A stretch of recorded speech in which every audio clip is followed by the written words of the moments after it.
মানকাছাৰ থানাৰ অন্তৰ্গত কাকৰিপাৰা নতুন গাঁৱৰ আবেদা বেৱা নামৰ মহিলাগৰাকীয়ে কিছুদিনৰ পূৰ্বে নিজ ঘৰৰ পৰা হাত শিঙি মাৰি বুলি যোৱাৰ কথা কৈ ওলাই যায় যদিও আজিলৈ ঘৰলৈ উভতি নহা তেওঁৰ ল'ৰা ছোৱালীৰ লগতে পৰিয়ালৰ লোকে বিভিন্ন ঠাইত থকা আত্মীয়ৰ ঘৰত বিচাৰিছিল যদিও কোনো সম্ভেদ লাভ নকৰাত মানকাছাৰ আৰক্ষীক মহিলাগৰাকীৰ নেৰুত দেখুওৱা বুলি অৱগত কৰায়।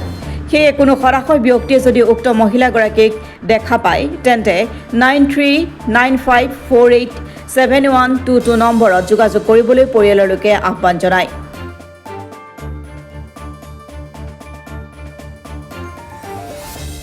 কি হচ্ছে ধরুন 10-11 তারিখ হবে নিচ্ছে আমার মাওরা মানে সিঙ্গামারি যাওয়ার কথা কয়ে বাড়ি আসছে এখন পর্যন্ত বাড়ি দেখতে দেখছে না। আমি ভাবি আসছি সাকাই বাড়ি দিয়েছে সাকাই বাড়ি খোঁজ খবর নিলাম কারো বাড়িতে যায় নাকি মানে মাওরা খুঁজে গেছে আমার দায় করার লাগে। কিমান দিন হল? এই তো 20-22 দিন হলো আর কি এরকমই হচ্ছে। এফআইআর দিছে না নাই? হ্যাঁ মিসিং এফআইআর দিছে না নাই?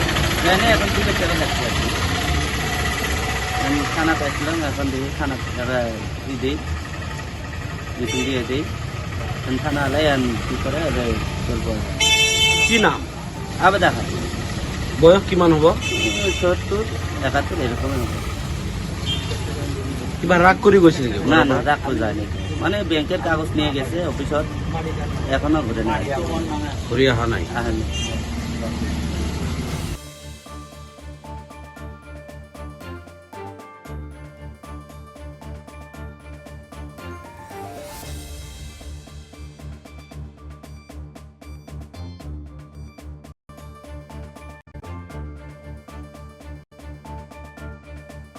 মানকাছাৰৰ পৰা মিজানুৰ ইছলামৰ ৰিপৰ্ট অসম টুডে।